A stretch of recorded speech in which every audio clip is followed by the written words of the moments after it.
माँ गंगा को तो सभी देवी मानते हैं, वो तो सभी के पाप धोती हैं। फिर माँ गंगा ने स्वयं इतना बड़ा पाप क्यों किया? क्या आपको पता है कि माँ गंगा ने अपने ही 7 पुत्रों को जन्म देते ही गंगा में बहा दिया था? आखिर माँ गंगा ने ऐसा क्यों किया था? क्या था इसके पीछे का कारण? जानने के लिए बने रहिए हमारे साथ वीडियो के अंत तक।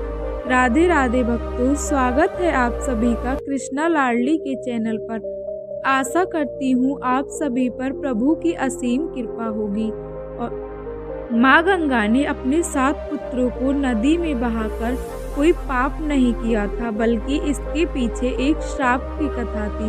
तो चलिए शुरू करते हैं। स्वर्ग में अष्टवसु नामक 8 देवता रहते थे, जिनके नाम धरा, अनल, आप, प्रत्यूष, प्रभास, सोम, ध्रुव और अनिल थे।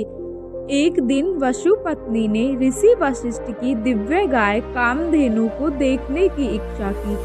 तब प्रभास के उकसावे में आकर सभी वसुओं ने मिलकर कामधेनु का अपहरण कर लिया।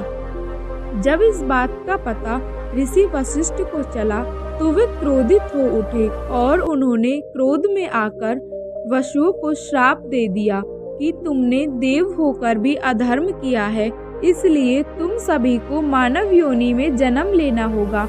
वसु भयभीत हो गए और उन्होंने ऋषि वशिष्ठ से क्षमा मांगी। तब वशिष्ठ का हृदय पिघला और उन्होंने कहा, जो सबसे अधिक दोषी है यानी प्रभास, वह दीर्घ मानव जीवन भोगेगा। बाकी 7 वसु जन्म लेते ही मुक्त हो जाएंगे। वसु मोक्ष पाने के लिए देवी गंगा के पास पहुँचे। देवी गंगा करुणामयी थी। वसुओं ने विनती की कि माँ, आप हमें जन्म देते ही उससे मुक्त कर दीजिए। गंगा ने वसुओं को वचन दिया, मैं तुम्हें जन्म भी दूंगी और तुम्हें मुक्ति भी दिलाऊंगी।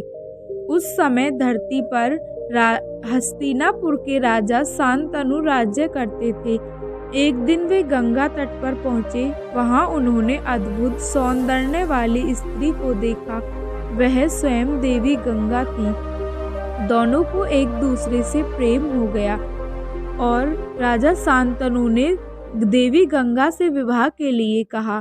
तब देवी गंगा ने विवाह की शर्त रखी कि आप मेरे किसी भी कार्य पर प्रश्न नहीं करेंगे, ना ही मुझे रोकेंगे। जिस दिन भी आपने मुझे रोक दिया, उस दिन मैं वापस लौट जाऊंगी। शांतनु ने प्रेमवश होकर शर्त स्वीकार कर ली और विवाह के बाद देवी गंगा ने एक एक कर 7 पुत्रों को जन्म दिया और हर बार नवजात को गंगा में प्रवाहित कर दिया। राजा शांतनु का हृदय टूटता रहा, पर वचन के कारण वे मौन रहे। हर बार गंगा कहती, राजन, ये मेरा धर्म है।